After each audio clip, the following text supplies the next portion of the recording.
एक अपने स्कूल में पढ़ते थे तो एक कांच आता था, है ना। आप पास से देखोगे तो बड़े बड़े अक्षर दिखाएंगे, है ना। हाँ, उस उज्ज्वल दर्पण भी कहते हैं उसको, ऐसा कहा जाता था। और जैसे तुम दूर करोगे, है ना, तो यहाँ तक कि उसकी प्रकाश की जो तेज की जो होती बिंदु वो जो बन जाता था। अगर आप रुई पे डाल दो तो रुई में आग लग जाएगी, कागज पे डालो तो कागज में आग लग जाती थी। ऐसे पुराने लोग जो होते थे ना, बिना माचिस की आग कैसे लगाते थे। ऐसी घास भी अगर होती थी, अब नहीं है, उसको पास कुछ नहीं है, तो वो दर्पण रहता था। और दिन के समय, गर्मी का समय है, और सीधा ऐसा किया, घास को, सूखी सूखी घास की, और वो किया, उससे आग पैदा हो जाती थी। बिना माचिस के भी आग को लगा देते थे। तो अपने यहाँ जैन दर्शन में लिखा है कि जब सूर्य दूर होता है तब गर्मी ज़्यादा होती है,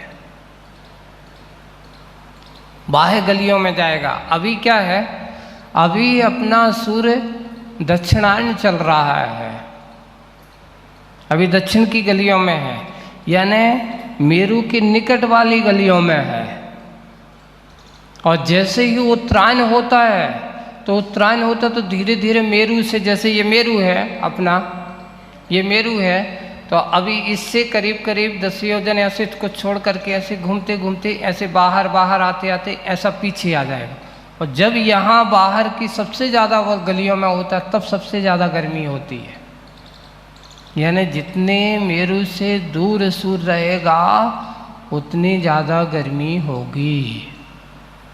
जैसे वो कांच को आप पास से रख कर के देखोगे तो आपको जलाने का काम नहीं करेगा, और जैसे ही आप उसको दूर ले जा कर के आप उसको करेंगे तो आपको आग पैदा करता है। ये गर्मी की विशेषता है। वैसे सूर्य भी वैसे ही है, जितने जितने गलियों में दूर होता चला जाता है उतनी उतनी उसकी गर्मियाँ बढ़ती चली जाती है।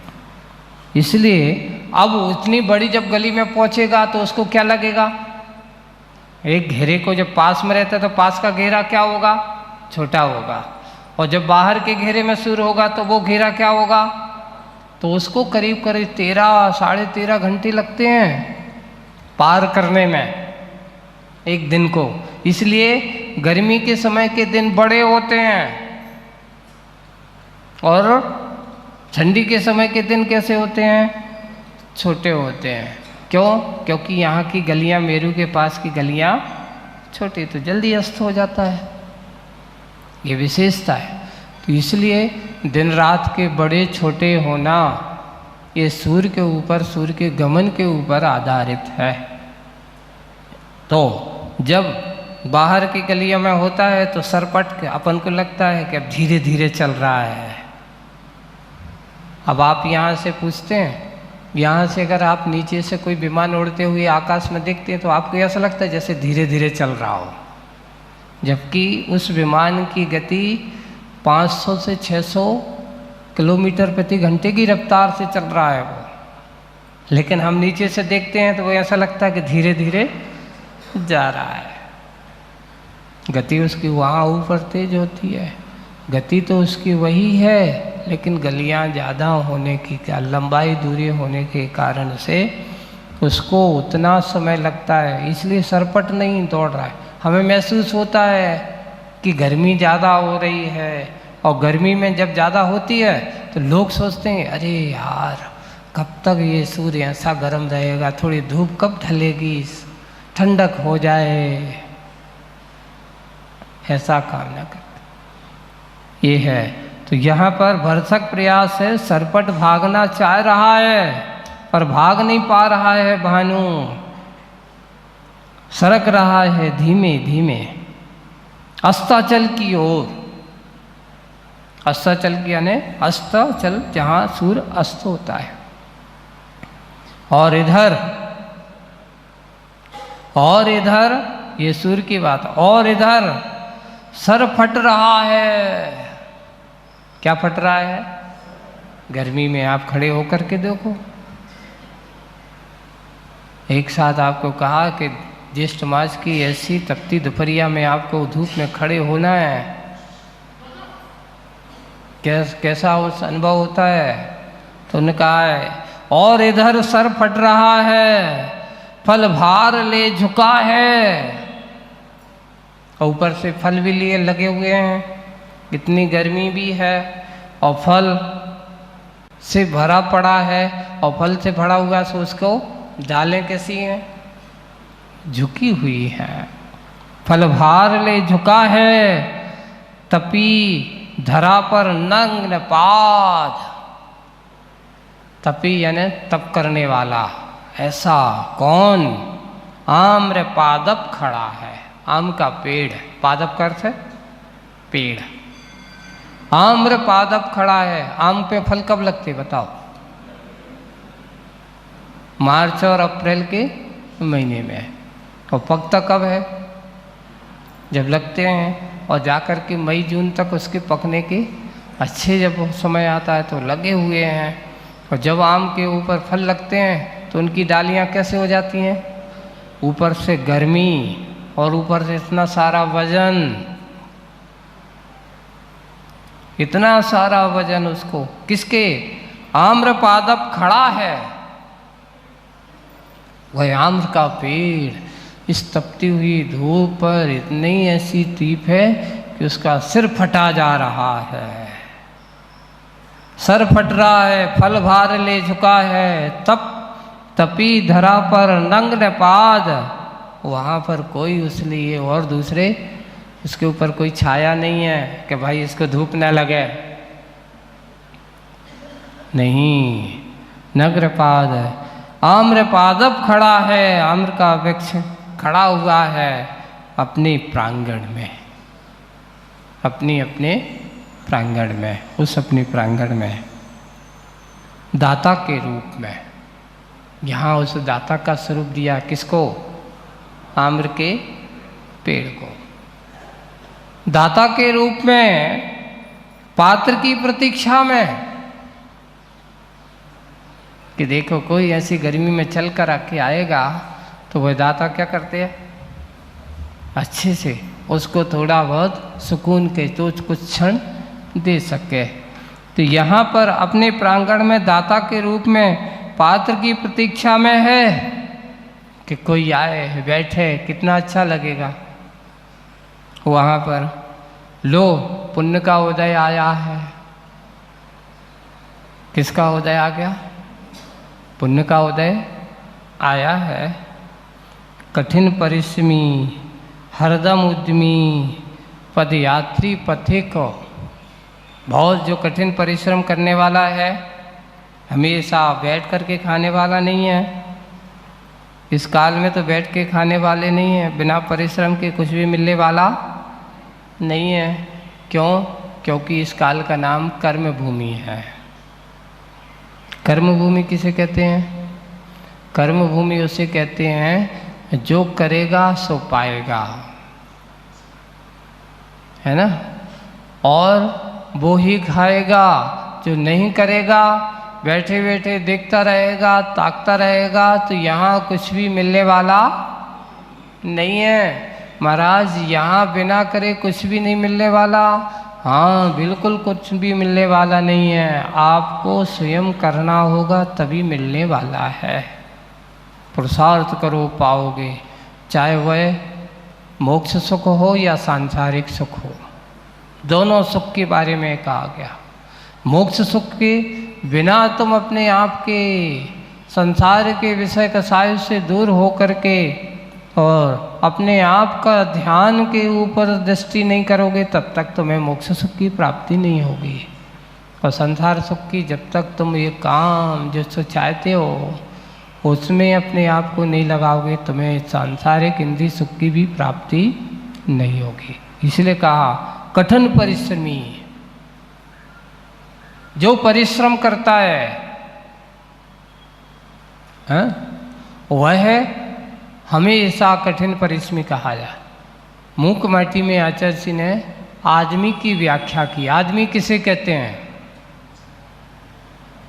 आदमी, उसका नाम देखिए, आदमी। आन जो सब तरह से दमी यानी प्रयत्नशील हो,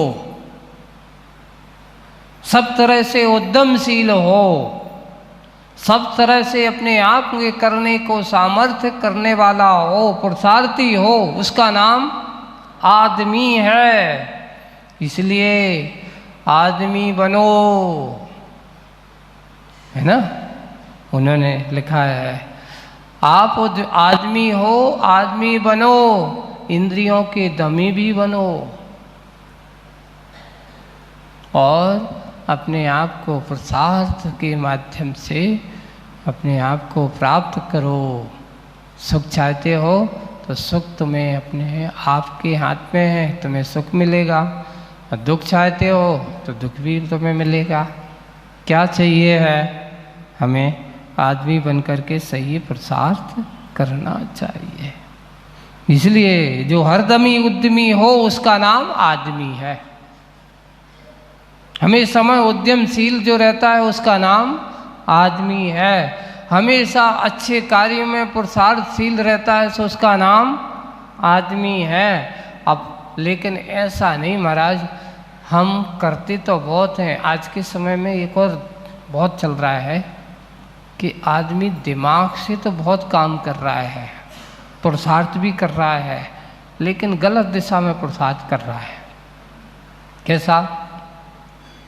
देखिए, टेक्नोलॉजी के ज़माने में है आज के समय में भी। कल समाचार पढ़ रहा था कि छोटे छोटे से बच्चे जो ऐसे ऐसे टेक्नोलॉजी में एक्सपर्ट हो गए हैं, अभी उनको पढ़ाई लिखाई के क्षेत्र में उनके पूछा गया तो वो 10वीं 12वीं नहीं पढ़े हुए, ग्रेजुएट की दृष्टि से, लेकिन उनको इस प्रकार का एक्सपर्ट कर दिया गया। आज सर्वर के माध्यम से, लोगों के अकाउंटों के माध्यम से कैसे चोरी करना है, कैसे पैसे हड़पना है, कहाँ से किस प्रकार का क्या किस प्रकार के कार्य करना है, ऐसे जालसाजी के काम सीखने में दिमाग तो वो लगाते हैं।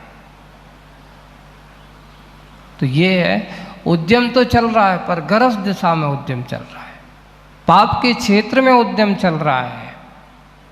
पाप के बढ़ाने के लिए उद्यम नहीं, ये हमारे उद्यम का, आदमी होने का क्या है?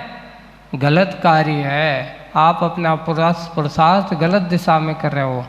आदमी तो वो ही होता जिसका पुरुषार्थ सही दिशा में हो, न्याय नीति के मार्ग पर हो, अन्याय के क्षेत्र में ना हो, वही सही उद्यमी माना जाता है। ऊधम करना, इस प्रकार के पाप आदि के कार्य करना, ये उद्यमी का कार्य नहीं है। आचार्य जी ने एक सर्वोदय में एक दोहा लिखा था, ऊदम से तो दम घुटे, उद्यम से दम आए, बनो दमी हो आदमी, बनो दमी हो आदमी, कदम कदम मिल जाए, ऐसा उन्होंने उसका अर्थ हो जाता है कि ऊधम से तो क्या होता है? दम घुटे, और उद्यम से दम आए। एक कोई चोरी करने वाला व्यक्ति होगा, उससे पूछो कि चोरी करके जब वो आता है और आकर के उसकी चोरी के सामान को लेकर के जाता है, और जब वो बाज़ार में, क्योंकि वो जो जाकर के लाए तो कहीं ना कहीं तो बेचेगा, उससे पूछना कि जब तुम बेचने या कहीं इसका उपयोग करने जाते हो या खरीदे या कोई भी जाते हो बाज़ार में, क्या तुम निश्चिंत होते हो? उससे पूछना, हर समय चोर हमेशा डर भयभीत रहता है, कभी निडर नहीं हो सकता। इसलिए चोरी करने वाला निश्चिंत नहीं हो सकता, उसको अच्छे आराम से सो नहीं सकता। डकैती का काम करने वाला आराम से कभी सो नहीं सकता, निडर नहीं हो सकता, हमेशा भयभीत बना रहता है। आराम से जो सही उद्यम करने वाले आराम से घरों में रहते हैं, और चोरी चपाटी करने वाले जंगलों में खाक छानते रहते हैं, आज यहाँ छुपे हैं, कल वहाँ छुपे हैं। यहाँ पर ऐसा होता था, रहते थे, इसलिए चोरी करने वाला भयभीत है। इसलिए ऊधम से तो दम घुटे, ये भी ऊधम ही है। चोरी चपाटी करना अच्छा काम है, किसी को सताना अच्छा काम है, इसको ऊधम की कई कोटि। ऊधम से तो दम घुटे, यानी उसको कभी भी सुख का अनुभव नहीं होता। उद्यम से दम आए, अच्छा पुरुषार्थी बनो, पुरुषार्थशील बनो, और बनो दमी हो आदमी। दमी अर्थात इंद्रिय आदि, अपने अंदर के ऊपर अंकुश लगाओ, अपने आप को थोड़े से संयमित करो, अपने आप को थोड़े असंयम के वातावरण से निकाल करके संयम के वातावरण में लाओ। यही हमारा उद्यम सही है। और नहीं है तो विषय कषायों के बारे में आप जितना जितना परिग्रह जोड़ेगे उतने उतना भयभीत ही बनते रहोगे। ये हमारे लिए भय का कारण है। परिग्रह सबसे बड़ा भय का कारण है। उन्होंने लिखा, आचार्यों ने लिखा कि भय संज्ञा का उदीर्णा का कारण क्या है? तो उन्होंने लिखा व्यक्ति की मूर्छा, व्यक्ति का परिग्रह के प्रति आसक्ति रूप परिणाम, यही भय संज्ञा का सबसे बड़ा उदीर्णा का कारण है। अगर आप भय को बढ़ाना चाहते तो परिग्रह को खूब बढ़ाइए, और परिग्रह को जितना कम रखोगे आपको उतना निर्भय, कोई डर नहीं होगा। कहाँ जाना है, क्या करना है, किससे क्या करना है, कोई बात नहीं। हमारे महाराजों से पूछ लो, उनको काय का डर है? कुछ लुटने पुटने का कुछ उनको चिंता है ही नहीं है। क्या ले जाओगे तुम हमारे पास से? क्योंकि हमारे पास कुछ तुम्हारे पास ले जाने लायक कोई चीज़ ही नहीं है, और तुम अगर ले जाओगे तो उससे हमें कोई ज़्यादा कष्ट होने वाला है भी नहीं है। इसलिए साधु के पास वही चीज़ होना चाहिए जिससे उसकी साधना में कोई भय पैदा ना हो। अगर भय पैदा हो, अगर उसको डर लगने लगे, वो निडर हो करके अपनी चर्या ना करे, तो समझ लेना कि वह व्यक्ति कभी भी साधुता के स्वरूप को समझ नहीं सकता। साधुता के स्वरूप को समझना है तो भय के कारणों से दूर रहे। सबसे बड़ा कारण बताया परिग्रह, और परिग्रह जब तक है तब तक उसके पास भय का कारण उपस्थित है। इसलिए साधु को हमेशा अपरिग्रह महाव्रती कहा।